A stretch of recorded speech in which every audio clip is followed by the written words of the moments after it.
It is good to see a good number of you here this morning. It's been a good week. We got a little bit of rain. That's always encouraging. A little bit of rain. And of course, too, I can tell by some of the young people that are in our audience this morning that they are completely and totally excited about the fact that this week we get to go back to school. This is when you're going to hear from a lot of people, learning is fun on some planet. Learning is an interesting concept. The idea of being human incorporates the notion, the concept of learning. It's a natural thing, actually. We tend to learn, some of us slower than others. I'm not a quick learner. I'm not dumb. I'm just not real quick. I know some people are very quick about learning. They're like a motorcycle on a track, going around the corners, screaming with the throttle wide open, just waiting to get up and squib the next corner. And that's the way people sometimes learn. That's not me. To borrow one of Deborah's as a school teacher, one of her comments, I'm on the struggle bus, and when I go around that learning curve, I have installed rubber bumpers because I'm banging off the curb all the way around the corner trying to learn. That's kind of my life story. I don't know whether any of you experience that too. Some of you learn faster, some of you learn slower. That's just the way of it. But it's a natural process to incorporate stimuli from without and process them and then figure out, okay, how am I going to respond to these stimuli? Learning is a natural thing. The minute you stop learning, someone once said, you're dead. And so we all have opportunity to learn. I think sometimes our learning curve has more to do with what we're learning. Like, for instance, my dad always used to tell me that math is so much fun to learn. No, it's not. I mean, I was pretty good at it. I had to be. My dad taught all these courses while most of my senior fellows in high school in Uvalde were taking basket weaving because they'd already got all of their credits in. I was taking analytic geometry and trigonometry and physics because my dad taught those three classes. And I had to do well in those. And it was not fun. Of course, too, these days with technology, I guess it depends on what you're learning, whether or not it's fun or not. I used to make fun of one of my grandsons because he was really good with the joystick. And it's amazing to me how many hours he would put into learning a video game. I'm sure none of you guys have any of that problem. Of course, I don't make fun of him much anymore because now I found out that our military tanks run on a joystick. So who knows? He could have a career I don't even know about. But I'm kind of on the same line as Ben. Me and Ben sitting and talking the other day. We're talking about a remote on the TV. If you got the on and off, the channel and the volume, don't want to know anything else. Okay, we're good with that. But learning something sometimes is a lot easier if you're interested in it and you really desire to know. And that's really the source of many of our hobbies. We have a job that makes money for us, but then we have our hobbies and we learn about things because it's fun to learn. But learning sometimes requires sacrifice. In fact, I have to be very cautious very often when I pick my sermon titles when Boyce is leading singing, because he started in already this have thine own way, Lord, and making the comment, it deals, our learning process deals a lot with our attitude toward it. And I'm going, stop, that's my sermon. But anyway, he's absolutely right in that song hits the spot. If we're going to learn, we have to be in submission. As a matter of fact, I want to note that obedience implies submission. Okay? Because if very often obedience, if it is forced or it is required, is more along the lines of Jeff Dunham's little character that he has, Ahmed, that says, if you don't agree with me or like what I'm saying, I kill you. And the only reason that's funny is because the fact that in certain religions, if you don't agree with the religion, they will kill you, literally. As a matter of fact, in the Muslim religion, if you have been a Muslim and convert to Christianity, their book tells you that you're going to be killed. Okay? But that's not a submissive obedience. That's a forced pressure to do what's being called on to be done. Now, submission is the key to good learning of obedience. And by the way, I want you to note it is a learned skill. Look at any child. which they are lovely until they throw down in the middle of the front room, throwing their little tantrum, okay? And they will learn how you teach them concerning obedience in that regard. If you do nothing and think it's cute, wait till they turn 15. It's not cute then when they do that, because their expression will be much more damaging. And see, that little one knows I'm talking about it. She knows, she's hearing it. But the whole point being is, obedience is learned. It's something we have to learn, and it involves submission.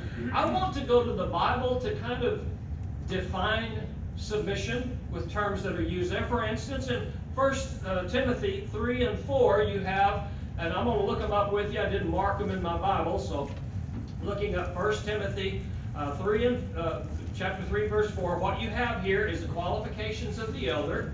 And one of the qualifications here basically states that an elder can't be an elder unless he rules his own house well, having his children in submission with all reverence. Okay?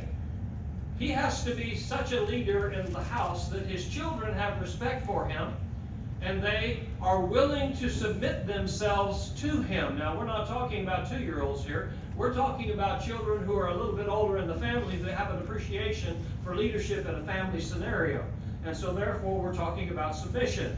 You'll notice in Ephesians 6, and this is rarely brought out, but this is important. I'm sorry, I misspoke. Ephesians 5, verse 22 through 24. And this is, by the way, it's interesting to me how feminists particularly condemn the Old Testament for being patriarchal and how the women had no value. They were treated as chattel property, and historically that is a correct assessment. But you know, there is never a place in the Old Testament that is as blunt and as straightforward about the relationship of the husband and wife and the woman's role as a wife in the husband-wife relationship. God says through the inspired Apostle Paul, wives, submit to yourselves to your own husbands. Now, how do you do that? Well, you do it as to the Lord. That's how you do it. And by the way, I want you to note there that there is no qualification that says you only do that when you agree with your husband, or when he's absolutely right and I can't argue about it. When he is perfect and has made no mistakes, well, then I can go ahead and submit to him. That's not what the Bible teaches. God says the husband is the head of the wife, as also Christ is the head of the church, and he's the Savior of the body. Therefore, just as the church is subject to Christ, so let wives be to their own husbands in everything. Now, judging from some of the culture we live in, and some Christians sometimes, you look at some of the wives and how they submit to their husbands, and it's not a surprise because that's kind of the way they submit to Christ. Not. And it's an embarrassment. Submission is not always an easy thing to do. In fact, in 1 Corinthians 14:27, and this is a kind of an interesting text here because we always look at that wives passage in Ephesians, and it seems like it's putting wives or women down. Not the case at all.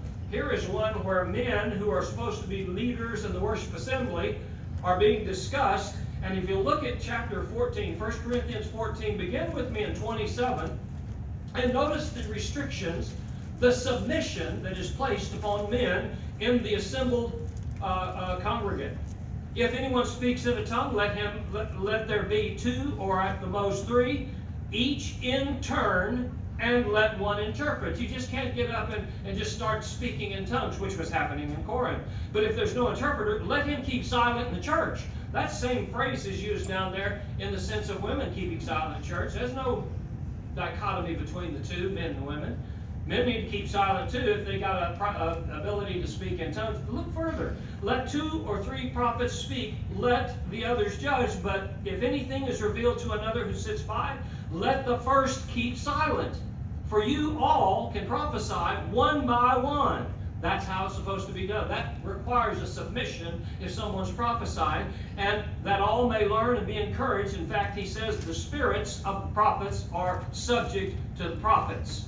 God's not the author of confusion, but of peace, as is in all the churches of the saints. We're part of the churches of the saints. In our assembly, therefore, we need to keep order, and things need to be done for edification, and they can't be done with massive confusion. I've visited churches before that claim to be able to do miracles such as speaking in tongues, miraculous healings, prophecies, and things of that nature.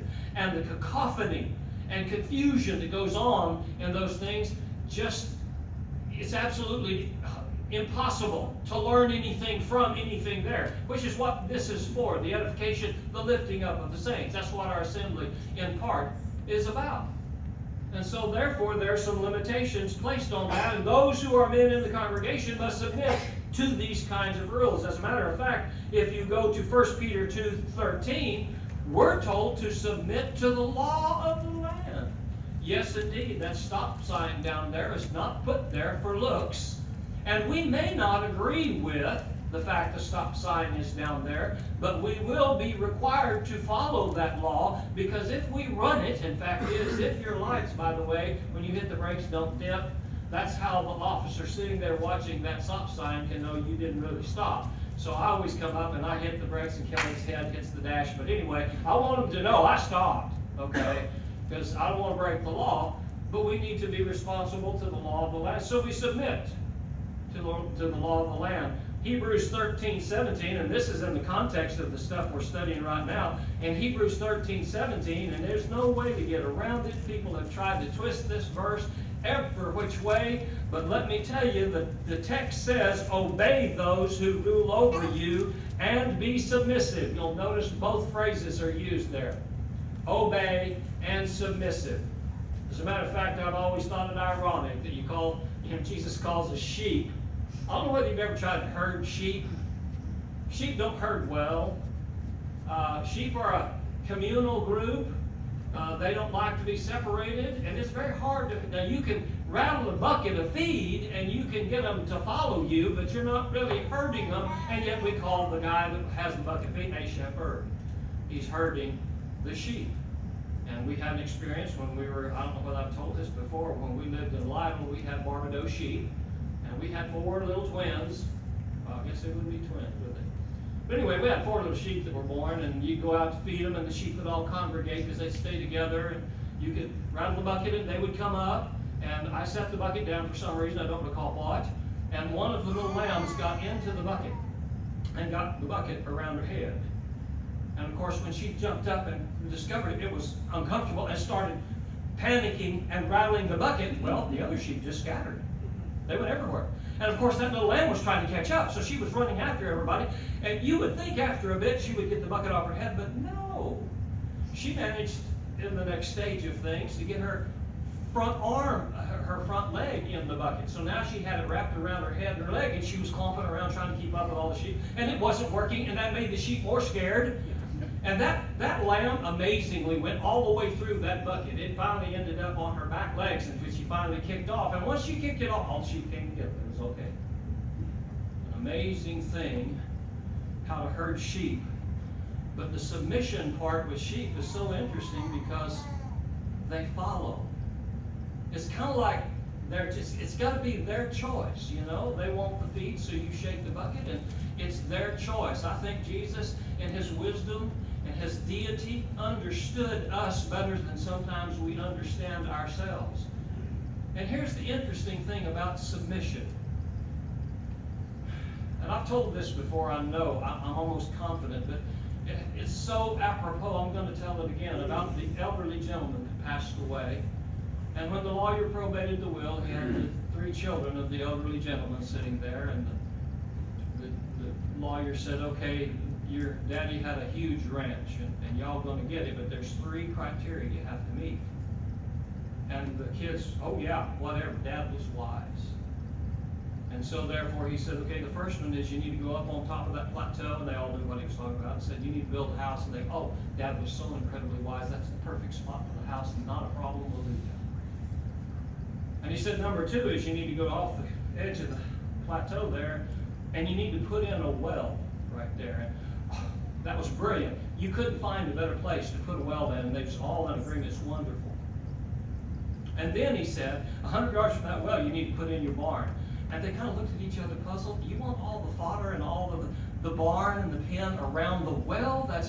We can't do that. And so the question would be, how many times did they do what the Father said? And most people say, well, twice they did, and the third one they didn't. That's not the correct answer. They didn't submit one single time. They only did what they wanted to. It just happened that the father agreed with them on a couple of them and didn't on one. It's an odd thing about submission, obedience. We should see this in our children. You know, I don't have any problems with young kids saying, hey, you want a piece of candy? Come over here. I got all kinds of candy. Give it to you. And you know, they just love me. Not a problem at all. Tell that child, no, you can't have a piece of candy. They don't like that. But that's when you find out whether truly a child will be submissive and whether they'll be obedient. Now apply that to everything we've talked about. For instance, children in the home, for elders. Elders need to tell their children no sometimes to raise them up in the admonition of the Lord. Sometimes husbands and wives have disagreement, and at some point in time, one of the two is the boss. One of the two has the last word. One of the two is the head of that household. It's the same kind of thing when it comes to the assembly. When we have our assembly, are we submitting to God by doing things the way He said, or have we decided to innovate and do it differently because, hey, it may have worked for another church somewhere? Or are we going by the Scriptures and submitting to God? Do you submit to the law? When you, and I've told this before, I know, out in West Texas, you stop at a stop sign, you can see 100 miles either way, if you can see that far. And there's nobody coming forever. What is the function or role of a stop sign right there? I don't know, but it's not for me to know. It's for me to obey, and I will submit. Even if it doesn't make sense to me, I'm going to stop because the law says you should stop at a stop sign. I'm going to stop there. And when we disagree with our elders, and I haven't been in an eldership yet and worked for an eldership yet, I have not disagreed with about something. These elders here, I've disagreed with them. Now, I've learned over the years to keep my mouth shut. Can we talk? But you know what? Whatever the elders say, I can guarantee you this. It will not fail because of me. Whether I agree or not, I choose to submit to my elders. You know, when Jesus made the comment, the trifold comment of discipleship, He started with deny yourself. Then take up your cross and follow me. You got to deny yourself. You can't possibly be obedient if you're not willing to submit. But there's another factor that goes in with that. You can't possibly be obedient if you don't know what you're obeying. You know, you're to be commended this morning for being here and for seeing the purpose of being here and serving and worshiping God and hearing something from His Word. You are to be commended because there are a lot of people this morning that just stayed in bed and would rather have not come to a Bible study or a worship assembly because it was just too burdensome for them. But you know, there are people who don't read their Bibles. Now I'm getting closer to home, I'm sure. You know, who don't read and study their Bibles. I got tickled. My first job in Italia, I was so green behind the ears. There were so many things I did not know about how relating to the church family that I should as a preacher, as a teacher. And you know, one Wednesday evening, we got finished with a lesson, and they said, Jeff, why don't you come up with some kind of study? And I said, man, I know just the study.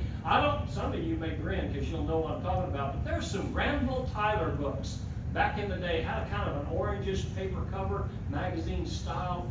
And those were great study books because in them there was a text you were supposed to read and study, and then there were questions and statements, and there were fill in the blanks and yes and no and true and false, and you had to answer all those. And you'd have thought I'd shot the president. Oh, that's a touchy subject, I'm sorry. But you know, you'd have thought I'd done something terribly wrong because I introduced a Bible study where you had to take your homework home, like y'all got to do here soon, okay?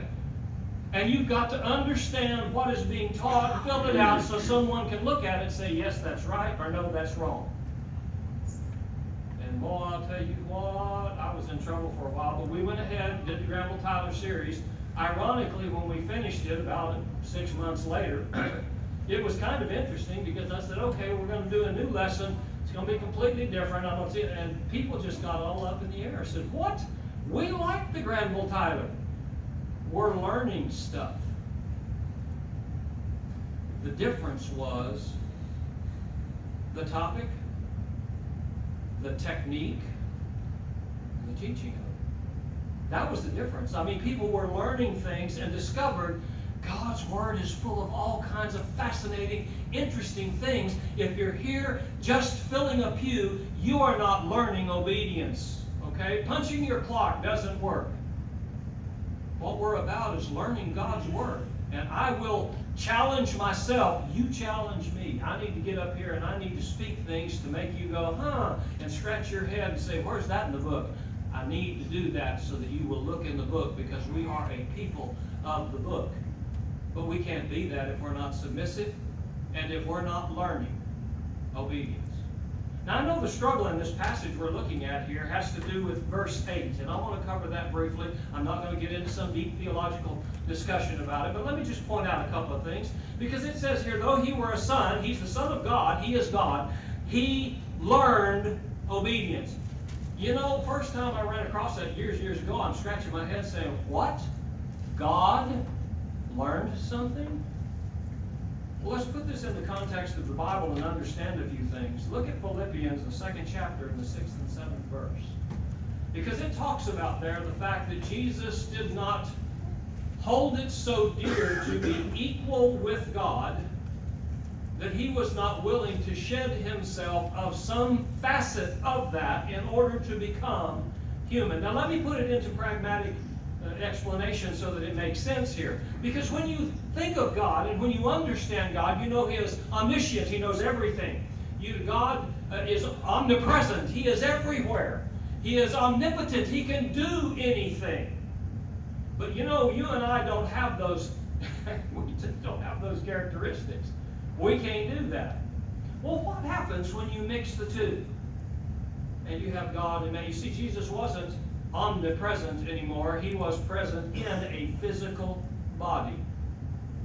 So it shouldn't surprise us that there were some learning curves along the way that Jesus had. For instance, when he was a child, do you think he popped out of Mary and started speaking theological depth and talking about, no, he was a child. He learned to be a child. As a matter of fact, in chapter 2 of Luke 2 and 52, it says he increased in wisdom and in stature. Those two parallels, we know what a child does. They grow, right, in stature. They get taller. Some of these guys up here are galoots now. They're just huge guys. That's not when I first met them. They were like that. They grow in stature. Also, he grew in wisdom, which implies that there was some wisdom lacking to begin with that he grew into. Okay, and I know that's tough, but you know, humans, that's what we do. If God is placed in the human form, there are some natural limitations. He's not omnipresent anymore. As a matter of fact, there's a text in Mark 13:32 that says, concerning the coming of Christ, the end of time, only the Father knows. Here's Jesus, God, telling everybody only the Father knows. In his current form, he did not know. He was human. He had limitations. He was not as knowledgeable as God in total sum would have been in that regard. No less than he was omnipresent in that particular experience. So therefore, we have to understand there were some limits to God, and that's what Philippians 2 tells us. And so therefore, he had to learn obedience. But let's qualify that by what we mean when we say what he is learning. Because he also said he always, John 8:29, he always did what the Father wanted him to do. He always did those things that please him. You can't do what pleases somebody unless you know what it is that it pleases them. So you have to know. You can't understand, you can't obey unless you know. You're never going to obey by accident. I know lots of people have struggles with their salvation in that regard, because they're not sure whether they're saved or not. Well, right there, my little red flag goes up, because if you're not sure you're saved, what did you do to become saved? Because I know what I did. I was only 13 at the time, but I was pretty cognizant of things. I was semi-intelligent, but I was teachable, and I was taught from a young age things that are right. And when I discovered this is what I must do, that hasn't changed in 50 years. 50 plus years. Because what God said doesn't change. But I could not have obeyed that had I not known it. That's one of the reasons we need to study. You're to be commended for being here to listen to a study of God's Word. Because you're going to find out some things like the fact that Jesus had to grow in wisdom, just like he did in stature. Jesus didn't know all things because he said only the Father knows when he's coming back. Jesus was not omnipresent as God is because he was confined to a human body. And that's what Philippians 2 says in verses 6 and 7. He gave up. And he did it for you. Now the question is, why in the world would he do that? Well, that's what Hebrews is explaining here. He did this because he loved you. Now you talk about going from the nosebleed section in the stands to under the grandstands. That's kind of what we're looking at. Jesus going from heaven all the way down to being human. He did that for you and I. Notice in the previous chapter, and by the way, this is the introduction to chapter 5 about Jesus being our high priest and so personable and so different. Notice in chapter 4, verse 14, seeing then that we have a great high priest who has passed through the heavens, Jesus, the Son of God, let us hold fast to our confession, the confession that Jesus is God. For we do not have a high priest who cannot sympathize with our weakness, but was in all points tempted as we are, yet without sin. Let us therefore come boldly before the throne of grace, that we may obtain mercy and find grace to help in time of need. You know why he came down and put on human flesh? Because he loved you and he loved me. You know, God knew and knows all things, but there are ways in which we can know something. We can know it as data assimilated, processed, and understood. But you know, we can know things by experience. God could not have known what it was to be human unless he became human. I know sometimes we run into stuff, into a brick wall. Our emotions, our circumstance, the struggles we have to deal with in this life. But God knows. He knows not just because of some data and the fact he created us and knows everything about us. He knows because he experienced it. Everything we could possibly go through, Jesus knows. And I'm telling you what, when you look at a text like 1 Peter 5, which is one of my favorites, 1 Peter 5, verse 6, it gives you that attitude of submission to be able to learn obedience. Obedience when sometimes it's not terribly pleasant to obey, but you know because of who is telling you what to do, like a child would with their parents. I don't want to do this, but mom and dad said I got to do it. There must be some good in it because my mom and dad don't hate me. Contrary to sometimes my emotions about it. They love me. They want the best for me. They have sacrificed for me. And so I will do this because I know they are looking out for the best of me. In chapter 5, 1 Peter chapter 5, verse 6, therefore humble yourself. There's that attitude of submission. Humble yourselves under the mighty hand of God. I love the way they put that. We're talking about ourselves being humbled and how far removed from us God is in might and power. Humble yourselves under the mighty hand of God that he may exalt you in due time. Because if you're ever going to make it, you're going to make it because God helped you do it. You're not going to do it on your own. You can't.